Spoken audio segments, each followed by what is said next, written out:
맥클로가 서울 입성 4일째 되던 밤 홍익대 앞 클럽 골목에서 촬영을 마치고 돌아오다가 분실한 갈색 가죽 지갑은 그에게 신뢰라는 개념을 전방위로 체험시킨 폭죽이자 도화선이었다.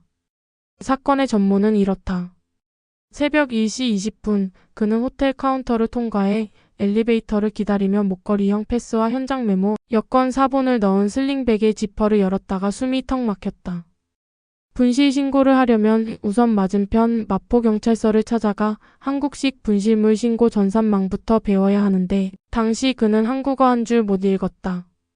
다급한 마음에 호텔 직원에게 털어놓자 프런트 매니저는 잠시 자리를 비우더니 하얀 비닐 봉투에 든 지갑을 내밀었다.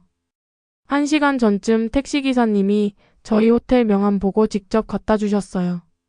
고객님 카드명이랑 이름이 같은지 확인만 해주세요. 현금 280달러, 법인카드 2장, 기자증, 심지어 구겨진 지하철 단거리 승차권까지 그대로였다. 액면가 수십만 원짜리 도시의 양심이 고스란히 눈앞에 내려앉은 순간 그는 그동안 책상머리에서 배운 사회적 자본 집단주의 문화 같은 개념어보다 한층 육중한 현실 감각에 사로잡혔다. 곧이어 울려온 택시기사의 문자도 압권이었다. 외국 손님이시라 걱정 많으셨죠? 주인 찾아드려서 저도 기분 좋습니다. 오늘 안전 취재되세요. 뉴욕이라면 분실물 신고 전화를 걸기까지의 물리심리적 비용이 먼저 떠올랐겠지만 이 도시에선 어차피 돌려받을 테니 너무 당황하지 말라는 무언의 합의가 이미 사회 곳곳을 순환하고 있었다.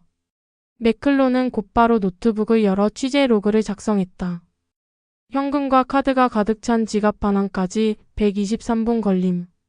호텔 경찰 택시기사 시민간 4단계 연결이 전혀 삐걱거리지 않음. 반환 과정의 시스템적 인센티브 사례금, 범칙금 면제 등가 전무. 이 숫자들은 울산 터널 8초가 우연이 아니라는 추론에 힘을 실어줬다. 반면 같은 시간 탕 웨이리는 홍대 입구역 9번.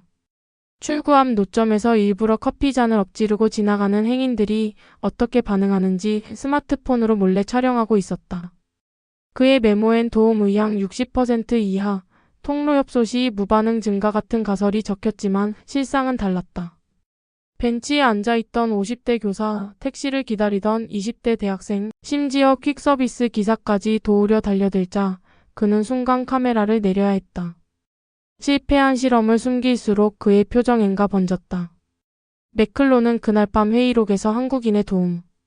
행동은 친절이라기보다 당연에 가깝다는 한 줄을 굵은 글씨로 남겼다. 이어 치안은 경찰력의 함수가 아니라 시민 집단의 자기 규율이 지탱하는 생태계라는 가설을 세웠다. 다음 스텝은 데이터다. 서울시 분실물 통계를 입수해보니 연간 380만여 건 중 80% 이상이 원주인 품으로 돌아가고 휴대전화 지갑 같은 고가 민간 품목일수록 반환율이 더 높았다. 이 수치는 뉴욕 14%, 런던 21%, 홍콩 28%의 견조 압도적이었다. 사회학자들은 이를 배려의 기량작용남에게 손해를 끼칠 가능성을 사전에 제거하려는 집단적 습관으로 설명한다. 맥클로는 여기에 한 가지 퍼즐 조각을 더 끼워 넣었다. 초등학교 2학년 도덕 교과서. 길에서 주운 물건은 주인에게 돌려주거나 경찰서에 맡깁니다. 라는 사파가 실려 있었다. 즉 양심 리턴은 성인이 되기 훨씬 전부터 생활 규칙으로 각인된다는 얘기다.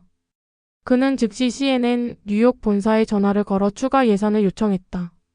이건 단순 치안 기사로 끝날 게 아닙니다. 사회적 신뢰라는 키워드로 시리즈를 재편해야 합니다.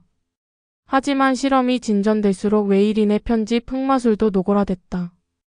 그는 우선 버스 정류장 CCTV 영상을 다운받아 가방을 집어든 순간까지만 남기고 이후 파출소로 들어가는 37초를 잘랐다.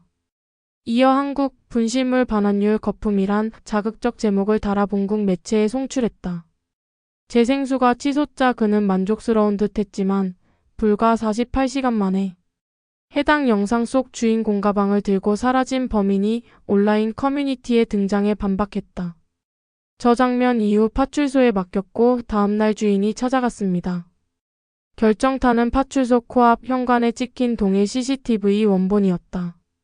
타임스탬프가 웨이린 편집본과 정확히 38초 어긋나 있었고 댓글창은 순식간에 조작, 언론 윤리 파괴라는 키보드 폭풍으로 난장판이 됐다. 웨이린의 명성은 시시포스의 바위처럼 굴러떨어졌지만 매클론은 오히려 검증 가능한 선으로 한 걸음 더 나아갈 기회를 얻었다. 여기서 그가 택한 방법은 다발적 분실물 투하 실험. 강남역 환승통로 성수동 카페 여의도 한강공원 마포 주택가 골목 광화문 지하보도에 각각 노트북, DSLR, 지갑, 태블릿, 현금 봉투를 시간차로 배치했다. 현장마다 초침이 흐르고 모션 센서 카메라가 기록을 남겼다. 결과는 통계학 교재처럼 깔끔했다. 평균 회수 시간 126분, 전달 주체 일반 시민 83%, 경찰 12%, 상가업주 5%, 반환 경로 온라인 로스트백 12사이트 등록 64%, 직접 방문 36%. 무엇보다 놀라웠던 대목은 사례금 요구 0%. 카메라를 건네준 대학생은 원래 주인 돌려주는 게 당연하죠. 반대로 제가 잃어버려도 돌려받을 거라 믿거든요 라고 답했다. 매클론은 노트에 굵은 빨간 펜으로 동그라미를 그렸다. 상호 신뢰의 순환. 고리 기브 비코즈 1비 기번. 그 시각 웨이린은 또 다른 시나리오를 꾸미고 있었다. 명동 한복판에 현금 다발을 떨어뜨려 한국인도 돈 앞에선 정직하지 않다는 네거티브 컷을 노릴 생각이었다. 그러나 이미 그의 편집 조작이 온라인을 달궈놓은 터라 실험 당일 현장엔 뜻밖의 많은 시민 유튜버 경찰까지 몰려들었고 오히려 떨어진 돈을 어떻게 할까 머뭇거리던 사람들 틈에서 가장 먼저 움직인 이는 초등학생이었다. 아이는 돈다발을 투명 우산에 싸서 파출소로 직행했고 뒤늦게 카메라를 든 웨이린은 허탈한 미소를 지을 수밖에 없었다. 그 장면마저 SNS 라이브로 중계되자 그의 마지막 카드는 사실상 장렬히 폭사했다. 같은 날 밤 매클론은 한강대교 난간에 삼각대를 세워 서울 야경을 타임랩스로 담으며 생각했다. 법보다 양심이 먼저 작동하는 도시, 그것이 한국이다. CNN 본사는 긴급회의 끝에 프로젝트명을 더 트러스트 캐퍼털로 변경하고 한국 편을 서막으로 총 6개국 비교 다큐 시리즈로 확대 제작하기로 결정했다. 매클론은 원고 첫머리에 이렇게 적는다. 울산 터널 8초는 기적이 아니다. 그것은 한국 사회가 수십 년간 사소한 일상 속에서 스스로에게 부여해온 서로를 위해 30cm 더 비켜서는 습관의 집단 표출이었다. 그는 믿게 되었다지가. 하나가 보여준 양심의 반환율이 통계를 넘어 인간 신뢰의 실측값이라는 사실을. 울산 외곽을 관통하는 총 연장 4.6짜리 초장대 터널. 퇴근길 교통량이 정점을 찍던 작년 7월 어느 화창한 수요일 이곳.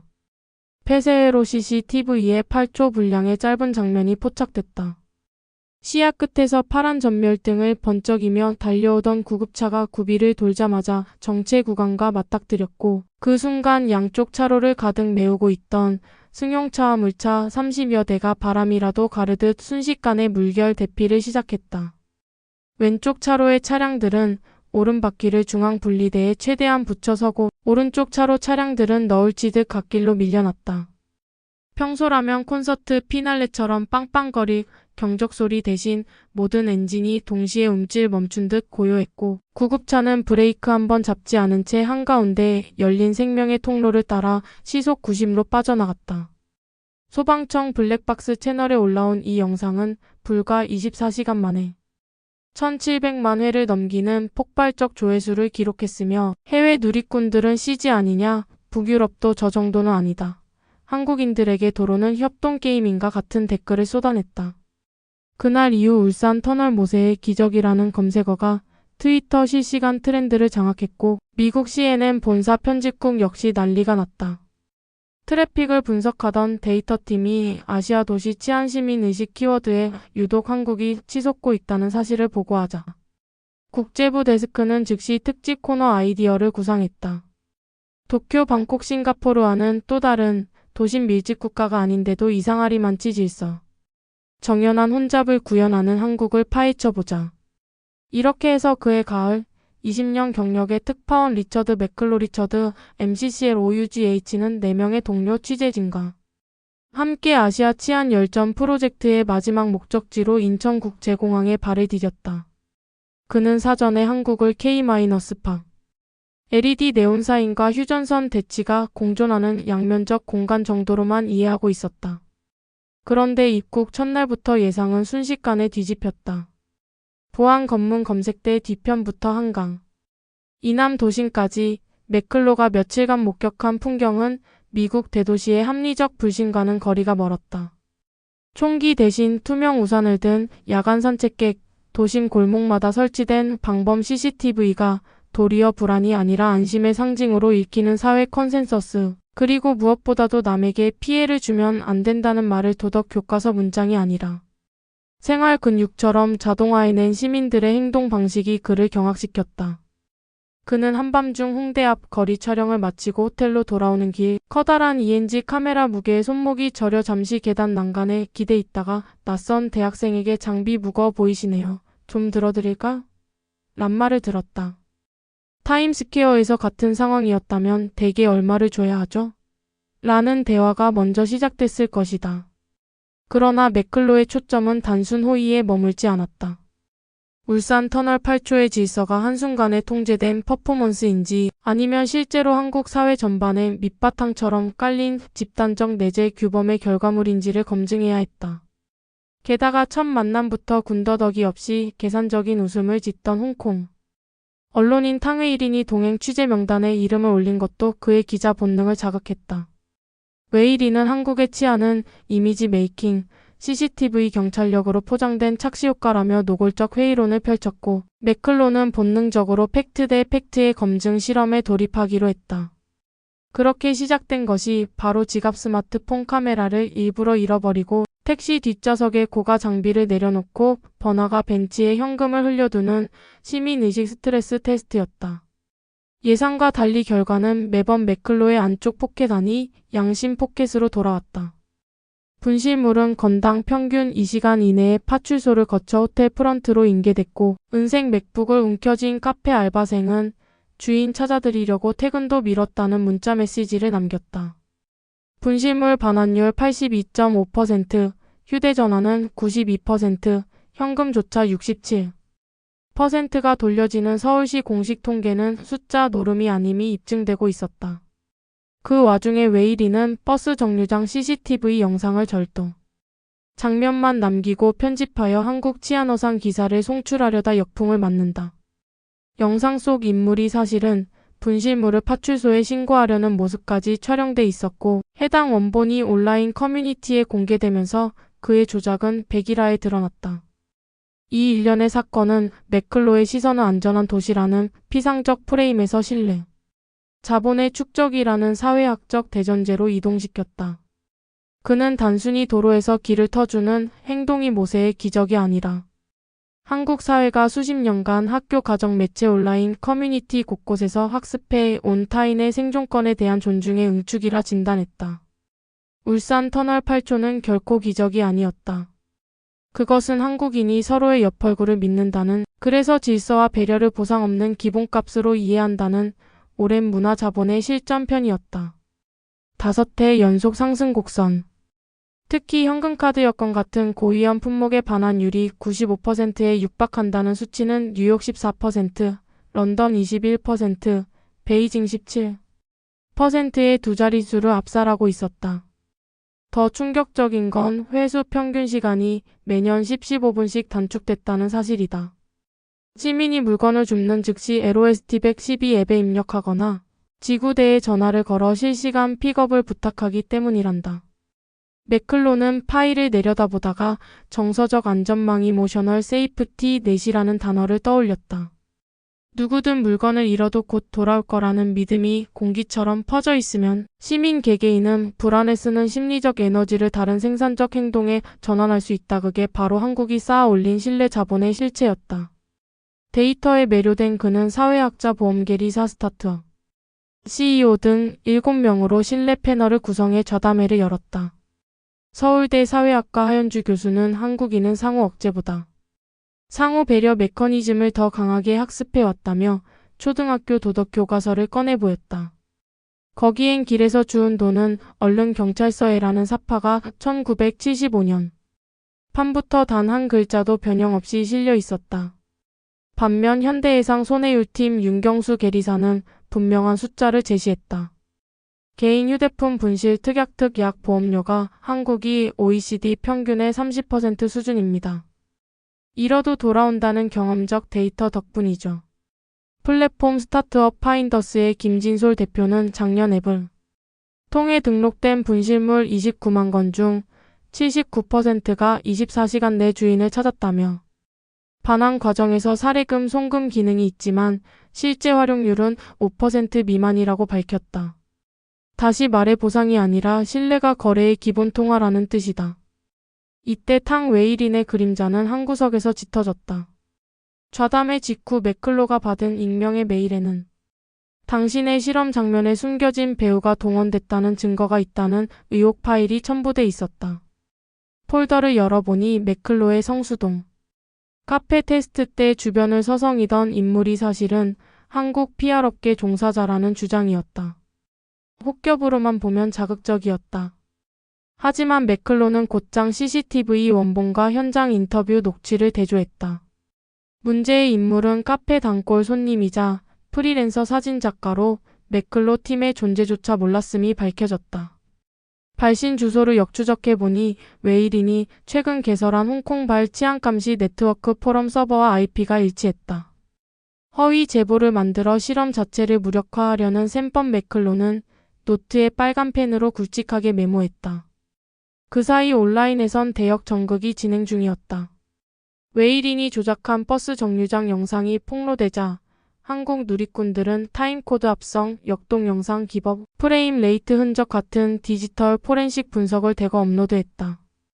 영상 길이 1분 54초 삭제된 37초 복원 GIF 소리 웨이브 패턴이 두 지점에서 불연속 등 결정적 증거가 쏟아졌고 그 과정 자체가 일종의 시민수사 드라마가 됐다.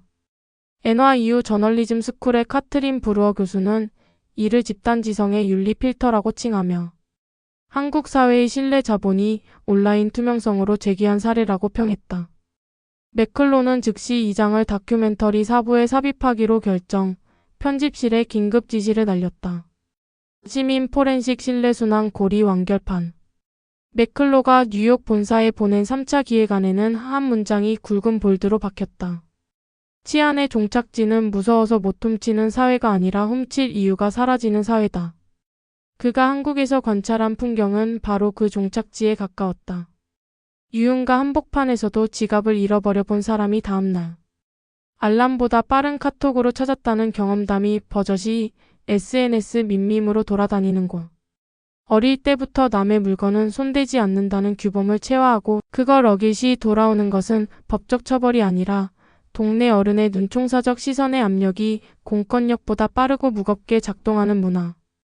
그것이 바로 통계가 입증한 양심 리턴 효과를 실질적으로 굴리는 동력임을 맥클로는 확신했다. 5주간의 실험과 데이터 검증, 웨이린 조작 스캔들의 파도로 CNN 특집 다큐 더 트러스트 캐퍼털솔 어디션은 마침내 러닝타임 67분짜리 파일 컷으로 완성됐다. 첫 장면은 홍대 새벽 거리에서 맥클로가 허탈하게 웃으며 잃어버린 지갑을 찾지 못해 주머니를 뒤적이는 모습, 그리고 1초 뒤 호텔 매니저가 하얀 봉투를 내미는 극적 리턴 시퀀스. 마지막 장면은 광화문 지하보도에 일부러 놓아둔 태블릿을 초등학생 자매가 양손으로 들고 경찰관에게 인계하는 모습. 내레이션은 짧고 강하게 끝난다. 국경을 넘어 신뢰가 사라진 시대, 서울은 지갑 하나로 그 빈자리를 메우고 있었다. 맥클로는 깨달았다. 택시기사의 밤샘 돌려줌, 초등학생의 두 손 모아 반환, 온라인 시민 포렌식까지 이 모든 것은 한국 치안 기적이 아니라 한국 신뢰 문화라는 더 큰 지층의 발현이었다. 그리고 거짓과 편견이 파도처럼 덮쳐와도 결국 사실의 바람이 갯벌을 드러내듯 진실을 드러낸다는 것도. 그가 공항으로 향하는 마지막 밤, 서울 하늘엔 첫눈이 내렸다. 눈이 쌓이면 길이 미끄러워지겠지만 이 도시는 서로를 잡아줄 것이다. 그는 그렇게 일기에 적고 비행기에 올랐다. 그리고 머지않아 코펜하겐 치리히 웰링턴 헬싱키를 잇는 실내 지도를 완성할 채비를 시작했다. 출발점은 언제나 그 갈색 지갑이었다. 더 트러스트 캐피털솔 어디션. 이 북미 프라임타임에 방영된 그 주말, CNN 실시간 트래픽 그래프는 초승달 모양으로 솟구쳤다. 피크 분당 시청자 872만, VOD 업로드 24시간 만에 1300만 회. 그러나 더 인상적인 건 파도 뒤 물결이었다. 다큐가 끝난 직후 트위터 X 해시태그 WALLETMIRACLE 해시태그 TRUSTLIKKOREA가 세계 트렌드 12위를 나란히 점령했고 뉴욕, 파리, 시드니, 상파울루 경찰 공식 계정이 분실물 반환 챌린지를 게시했다. 맥클로는 맨해튼 사무실에서 실-시간 대시보드를 보며 중얼거렸다. 이건 시청률이 아니라 정서적 GDP의 이동이다. 먼저 반응한 곳은 스웨덴 스톡홀름 시의회였다. 그들은 스마트 로스트 박스 SLB라는 파란색 도시형 키오스크 50대를 도심에 시범 설치하겠다고 발표했다. 원리는 간단하다. 무이남에 분실물을 넣으면 자동으로 QR 라벨과 타임스탬프가 찍히고 데이터는 오픈 API로 공개된다. 아이디어 근원? 시의회 보도자료에는 서울 강남 258파 출소. 잃어버린 물건 보관 로커 모델을 참고했다고 적혀 있었다. 맥클로가 다큐멘터리에서 스쳐 지나가듯 담았던 장면 경찰관이 라벨러로 태블릿에 23-7-14 1425파운드 바이 시터전이라고 붙이는 바로 그 3초짜리 컷이 북유럽 공공정책을 흔든 셈이다. 미국 대도시들도 자존심을 구겼다. 뉴욕 NYPD는 즉시 파운드 프라퍼티 리턴 레이트를 18개월 만에 처음으로 정식 KPI에 포함했고 샌프란시스코시 정부는 노숙자 밀집 지역에 선해 신고소를 설치하겠다고 발표했다. 하지만 시스템 카피만으론 부족했다. CNN 홈페이지 댓글란에는 서울식이 가능하려면 맨해튼 거리의 파편적 불신부터 치워야 한다는 자성의 목소리가 줄을 이었다. 하버드 케네디 스쿨 공공행정학과 게이츠 교수는 월스트리트 저널 기고에서 이렇게 썼다. 한국인은 서로를 잠재적 범죄자가 아닌 잠재적 협력자로 보는 눈을 30년 동안 훈련받아왔다. 이것이 CCTV보다 먼저 작동하는 안전망이다. 국제기구도 움직였다. OECD 사회자본 지수 개편 태스크포스가 급조되어 파리 본부 4층 회의실에 첫 테이블을 펼쳤다. 사무총장 마티아스 코르만은 개회 발언에서 기존 신뢰도 조사일 -비잉 마주는 응답자 체감에 머물렀다. 이제는 실질적 행위 마이너스 데이터, 이를테면 분실물 실시간 반환율 같은 하드 매트릭을 포함하겠다고 선언했다. 모범 사례로 언급된 도시는 서울, 코펜하겐, 헬싱키 그리고 최근 궤도 수정을 시작한 리스본이었다.